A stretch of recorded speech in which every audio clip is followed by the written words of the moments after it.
色子本尊与分身融合，两者好像互相促进一般，竟有一丝变异。 Cerita berlanjut, langit terbakar. Suara itu disusul oleh lautan api iblis yang melahap cakrawala. Hitam pekat hingga sinarnya saja terasa sanggup membakar jiwa. Awan-awan tipis yang sebelumnya melayang damai dikikis menjadi bara, diwarnai energi iblis yang berputar seperti badai. Hujan yang mulai jatuh membawa jejak panas neraka, berputar bersama angin, menghantam bumi dengan aura jahat yang membuat udara mendidih. Dari jauh, siapapun yang melihat akan menyaksikan energi iblis itu menyatu menjadi sosok hantu raksasa bertanduk satu, menjulang seperti raja kegelapan. Dan di atas kepala hantu itu berdiri seorang pemuda berjubah ungu, matanya berkilat haus darah, rambut hitamnya menari liar di hembusan angin neraka. Dengan dingin ia memandang ke bawah, ke satu-satunya sosok yang tak bergeming di tanah, yaitu Wang Lin. Wang Lin berdiri tenang. Dalam satu gerakan sederhana, ia memasukkan pegangan senjata yang rusak ke dalam tasnya. Cari mati, desis pemuda di atas, dan seketika hujan di sekeliling mereka menggumpal, membentuk ribuan panah air yang melesat turun dengan suara siulan aneh. Wang Lin melangkah ringan ke belakang, ujung jarinya menyulut kilatan guntur yang menyambung menjadi bola-bola petir. Dalam sekejap, bola-bola itu meledak, memusnahkan semua panah hujan bahkan sebelum menyentuh tanah. Sedikit menarik, gumam pemuda itu. Namun belum sempat ia selesai, Wang Lin sudah melangkah maju.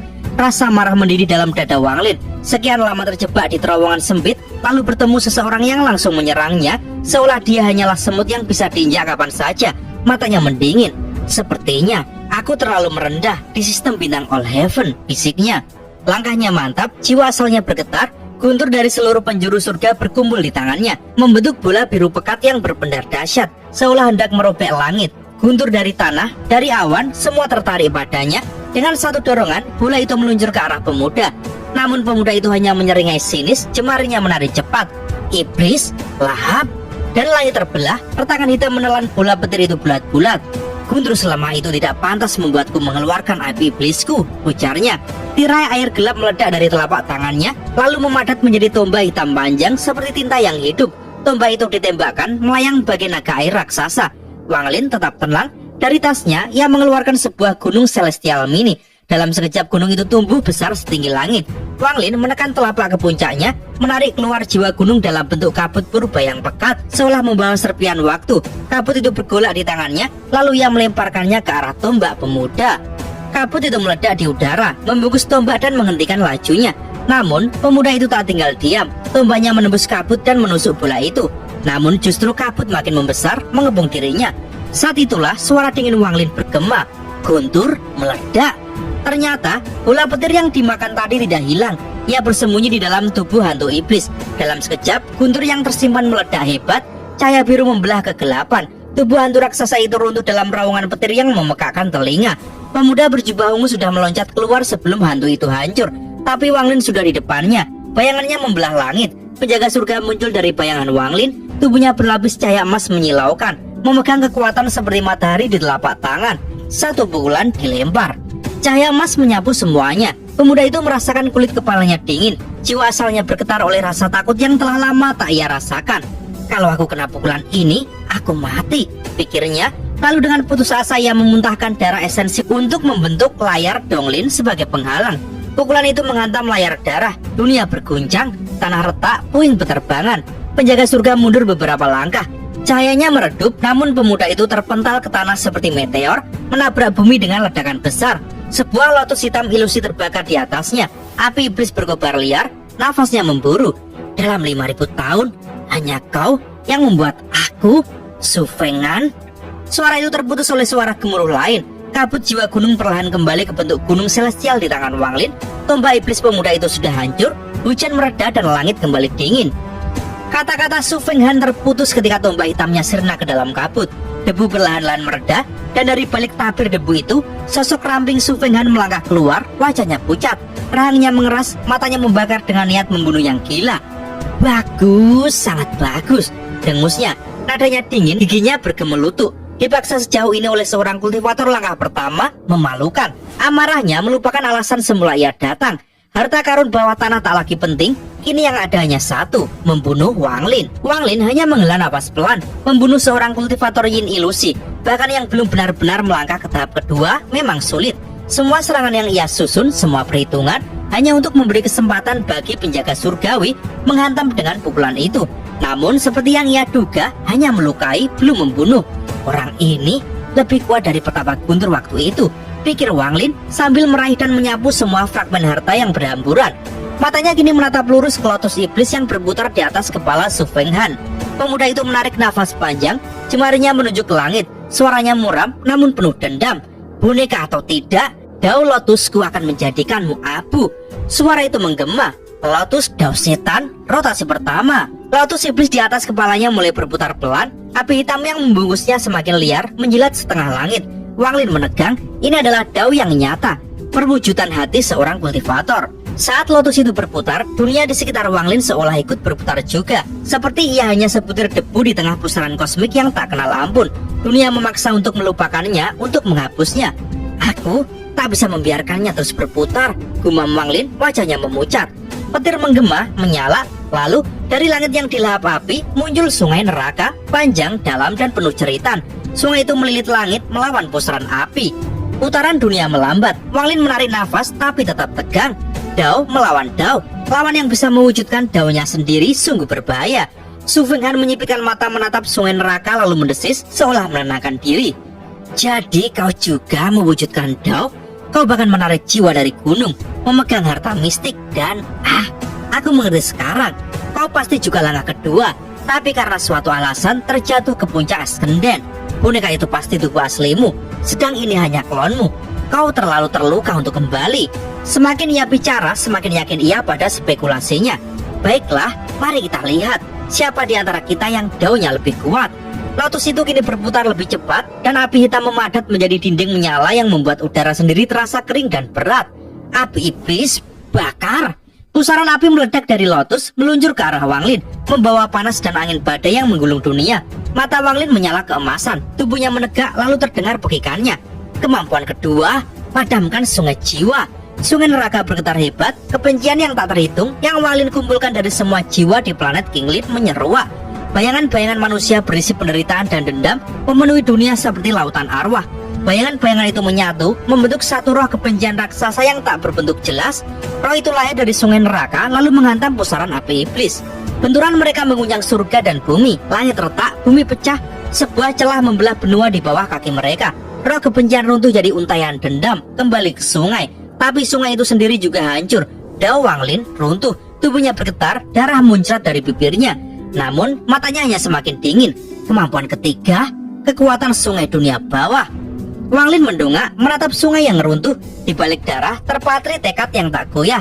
Kalau daunnya hancur, maka ia akan membangunnya kembali. Sungai neraka kembali muncul, asap hitam mengepul dari pori-porinya, membuang api iblis yang masih membakar tubuhnya. Su Fenghan juga terhuyung, wajahnya pucat. Lebih dari setengah api lotusnya sudah padam. Tubuhnya tergores oleh roh kebencian dan matanya bergetar. Pertempuran Dao memang paling berbahaya, gumamnya. Untuk pertama kalinya, ia menempatkan Wang Lin setara dengannya. Namun di langit, lotus itu masih berputar. Setan lotus, 100 rotasi, teriaknya.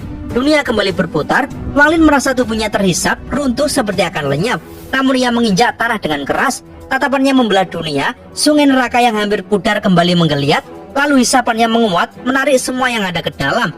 Lotus bergerak, putarannya melambat. Su Fenghan melompat, hendak duduk di atas lotus untuk memaksanya berputar lagi. Namun Wang Lin tak memberinya waktu. Jemarinya menuju ke udara dan dari antara alisnya muncul sebuah garis tipis memanjang jadi cambuk hitam panjang. Cambuk karma. Cambuk itu melayang, retakannya menggema seperti memukul udara. Namun ketika menghantam Su Fenghan, tubuh pemuda itu terhenti seketika. Wajahnya membeku, matanya melebar, jiwanya bergetar, tubuhnya tersentak mundur. Cambuk itu tak menyentuh dagingnya tapi mengenai karma. Celah di hati daunnya. Mata Wang Lin menyipit. Dalam satu gerakan ia melesat ke depan, menyapu bayangan dunia yang masih berputar. Hati daumu cacat, bisiknya dingin sebelum menutup jarak dalam sekejap. Su Fenghan terhuyung ketika cambuk karma menghantamnya. Tubuhnya dingin, pikirannya porak-poranda. Daunnya sendiri bergetar hebat. Cambuk itu seolah menguliti semua dosa, cacat, dan keraguan di hatinya, menelanjangi hatinya sendiri. Kakinya goyah, langkahnya melambat, nafasnya kacau. Pada saat yang sama, Wang Lin melesat ke arah lotus iblis Su Fenghan. Bukan untuk menyerang tubuhnya, tetapi berdiri di atas daunnya sendiri. Rambut Wang Lin berkibar liar, jubahnya terangkat, sorot matanya seperti petir menyambar. Dia berdiri di atas lotus, lalu duduk bersila, menatap Su Fenghan tanpa sepatah kata pun. Duduk di atas Dao seseorang adalah penghinaan mutlak, serangan psikologis yang bisa menghancurkan hati Dao. Su Fenghan tak kuasa menahan serangan mental ini. Darah menyembur dari bibirnya, wajahnya memucat. Tapi dengan gigi terkatup, dia masih memaksa kedua tangan membentuk segel, berseru dengan suara serak penuh kebencian. Dewa iblis pembentuk asal. Api iblis hitam melonjak di telapak tangannya, menyerap energi asal tubuhnya. Api itu menyala semakin terang, lalu menjelma menjadi iblis bertanduk satu raksasa, mirip dengan iblis tersebar yang pernah dilihat Wang Lin. Iblis itu melahap Su Fenghan sendiri, menyeretnya ke udara, lalu mengaum, cakarnya terangkat hendak merobek dunia. Wang Lin melompat turun dari lotus, mengetuk alisnya, membuka mata ketiganya. Cahaya merah berbentuk kipas memancar, membuat tubuh iblis transparan. Di dalam, sosok Su Fenghan yang melingkar seperti janin terlihat jelas. Berhenti. Waktu sendiri terasa membeku sesaat. Dalam celah itu, Wang Lin memanggil pedang surgawi, lalu mengayunkan tebasan surgawi. Petir menggelegar, hukum dunia retak. Energi iblis retak bagai kaca. Iblis meraung, tubuhnya penuh retakan, hingga akhirnya meledak menjadi serpihan energi hitam. Su Fenghan jatuh ke tanah tak bernyawa. Wang Lin berdiri tengah, darah menetes dari bibirnya. Membunuh kultivator yin ilusi memang bukan hal mudah. Bahkan dengan Dao dan boneka surgawi sekalipun, ia menyapu semua pecahan harta di tanah, melesat pergi tanpa menoleh lagi. Lotus iblis tenggelam ke dalam sungai neraka miliknya, diserap perlahan-lahan. Mungkinkah manifestasi Dao bisa disempurnakan jadi harta ajaib? Pikirnya, tatapannya dalam. Ia terbang ribuan kilometer. Baru setelah 3 hari ia berhenti di sebuah gunung penuh guntur. Dengan pedang surgawi ia mengukir gua, duduk bersila, menyerap energi petir untuk memulihkan diri. Di sini, di alam surga guntur, di tanah suci penuh petir, Wang Lin merasa seperti ikan di air. Ia mengeluarkan semua fragmen harta yang dikumpulkannya. Dari bentuknya, itu seperti vas besar dengan fluktuasi aneh. Bukan murni spiritual, bukan murni iblis. Bisa jadi, ini pecahan alat asal. Lotus iblis yang diserapnya juga ia periksa. Suram, hampir lenyap ketika dikeluarkan, lalu ia kembalikan ke sungai neraka untuk disempurnakan. Sementara itu, di ujung lain sistem bintang All Heaven, cahaya merah membelah ruang angkasa, berhenti di depan sebuah planet raksasa berwarna merah gelap, memancarkan aura aneh yang tak bisa diklasifikasikan. Bukan dewa, bukan iblis, bukan manusia. Seorang pria tampan berambut merah, berjubah merah, berdiri di sana. Yao Kong. Ia mengepalkan tinjunya, matanya penuh tekad lalu berseru, "Putra Yao Luodong, Yao Kong, kembali ke keluarga." Hening panjang menyelimuti segalanya. Lalu dari planet itu terdengar suara serak, berat, dipenuhi kemarahan. "Ketika ayahmu pergi, ia bersumpah kalian semua takkan pernah kembali." Yao Kong tetap tegak meski nadanya berat. "Kakek, putriku, Yao Sisue diculik ke sini. Hidup atau matinya tak diketahui. Darah keluarga Yao mengalir di nadinya." Sunyi lagi, lama sekali. Akhirnya suara tua itu bergumam, lembut namun penuh nostalgia. "Yao Sisue." Setelah diam panjang, suara itu berkata, "Dia ada di dalam kuil guntur surgawi. Ambil tokenku, pergilah ke kuil guntur surgawi. Mereka akan membuka jalan bagimu ke alam surgawi. Jangan terlambat, kalau tidak, bahkan mereka pun tak bisa menolongmu." Yao Kong menunduk dalam-dalam, matanya penuh bayangan kelam. "Baik, kakek." Cahaya merahnya berkobar lagi, lalu ia melesat, hilang ke arah bintang-bintang, membawa tekad untuk menyelamatkan satu-satunya putrinya dan menantang langit jika perlu. Alam guntur surgawi terbentang megah, jauh lebih luas dan agung dibandingkan aliansi alam surgawi hujan. Gunung-gunung menjulang di tepi pecahan dunia, diselumuti langit hitam pekat yang bergemuruh tanpa henti. Dari salah satu gunung, petir-petir perak melesat seperti ular menyala, meliuk-liuk menyusuri tebing dan memekakkan udara. Suara guntur bergema, seolah langit dan bumi terikat dalam percakapan yang tak pernah selesai. Di tengah gunung itu terdapat sebuah gua yang dalam, tempat Wang Lin duduk bersila. Tubuhnya diliputi kilau samar saat ia menyembuhkan luka-lukanya. Di mulut gua, penjaga langit juga berkultivasi, diam namun penuh kewaspadaan.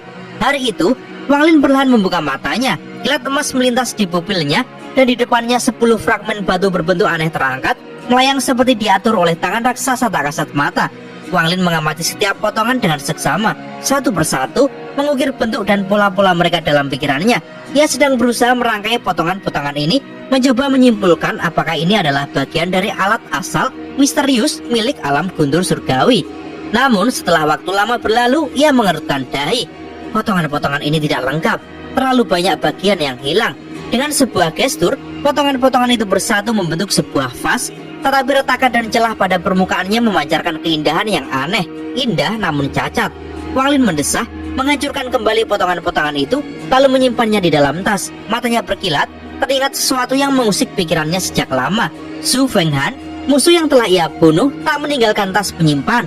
Sangat tidak masuk akal untuk seorang kultivator sehebat itu tidak membawa barang-barang berharga atau pil penyembuh.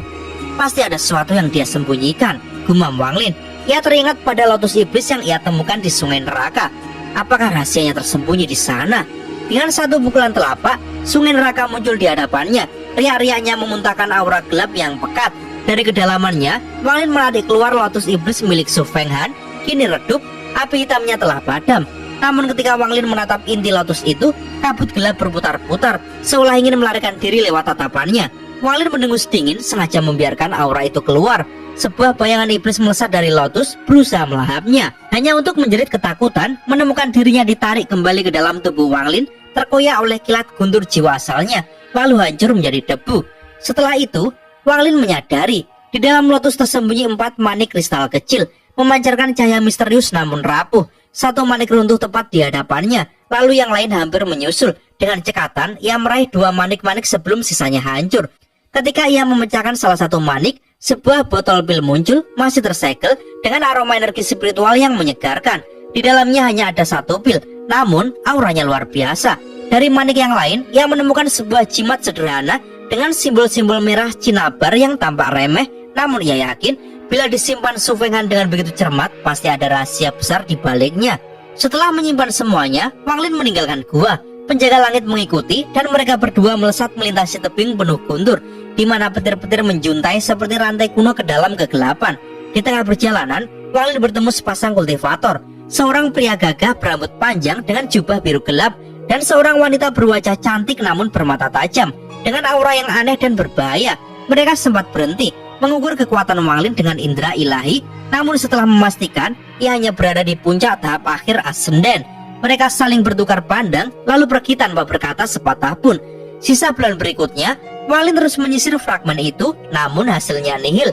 Sampai suatu hari, ketika terbang di atas tebing, matanya menyipit. Di tanah jauh di bawah, samar-samar sebuah formasi pembatasan muncul, tersembunyi dengan sangat cermat. Bagi orang lain itu mungkin tidak terlihat, namun bagi seorang master pembatasan seperti Wang Lin, formasi itu bersinar seterang siang hari. Menarik, bisiknya. Matanya menyala tajam, seperti pemburu yang akhirnya mencium aroma mangsanya. Di kaki sebuah gunung yang diselimuti kabut petir, Wang Lin mendarat pelan. Di hadapannya terbentang sebuah pembatasan selebar beberapa ribu kaki. Sekilas tampak seperti bagian alami dari gunung itu sendiri, tersembunyi sempurna seolah tak pernah ada. Yang membuatnya curiga bukan hanya keberadaannya yang samar, melainkan energi spiritual celestial yang samar-samar meresap darinya. Wang Lin memandang lekat-lekat, merasakan 2 jenis energi celestial yang belum sepenuhnya menyatu. Dengan keterampilan setinggi itu, celah kasar ini seharusnya tak mungkin dibiarkan. Ini pasti disengaja. Ia menyebarkan akal ilahi jauh ke segala arah, menyapu hingga ribuan kaki. Namun tak ada yang aneh selain riak samar di depannya. Ia termenung sebentar, kemudian menyunggingkan senyum tipis. Tubuhnya memudar dalam seberkas ilusi, seolah pergi meninggalkan tempat itu. Waktu berjalan perlahan. Sejam kemudian, riak muncul di sisi gunung. Dari dalamnya melangkah keluar 2 orang, seorang pria dan wanita, wajah yang pernah ditemui Wang Lin sebulan lalu. Wajah sang wanita masam, tatapannya penuh benci ke arah tempat Wang Lin menghilang. Bukankah kau bilang batasanmu bisa memadukan kenyataan dan ilusi, lalu menarik siapapun di fragmen ini? Mengapa dia tidak tertipu? Pria di sampingnya, Li Yuan, mengernyit. Mungkin dia belum pergi, kita terlalu cepat muncul. Wanita itu mendengus dingin. Jangan mengalihkan pembicaraan, aku bertanya padamu. Li Yuan hanya menghela napas pelan. Mungkin dia melihat menembus ilusi. Wanita itu menyeringai sinis. Jangan terlalu memuji orang lain. Tadi aku mendengar sendiri dia bergumam tak melihat batasan sama sekali. Aku sudah bilang, biarkan sedikit lebih banyak kekurangan, tapi kau terlalu sombong. Wajah Li Yuan tetap tenang, namun di matanya sekilas tampak jijik yang cepat disembunyikan. Dengan datar ia berkata, para kultivator yang datang ke alam surga guntur adalah para veteran cerdas.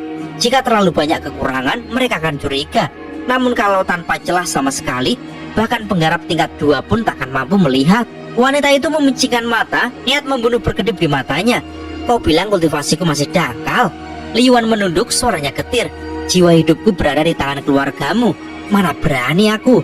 Wanita itu mendengus puas. Ingat baik-baik, Kalau bukan karena kakekku memberimu pil saat kau sekarat dulu, kau sudah mati 100 tahun yang lalu.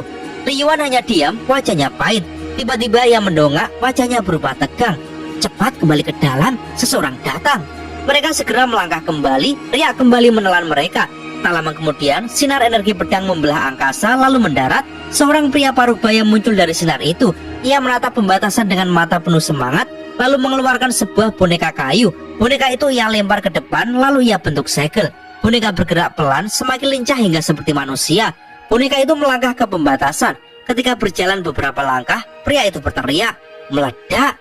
Seketika cahaya putih menyelimuti boneka. Suara keras bergema, boneka hancur. Gelombang kejut menghancurkan pembatasan dan membuka lubang rahasia. Mata pria itu berbinar.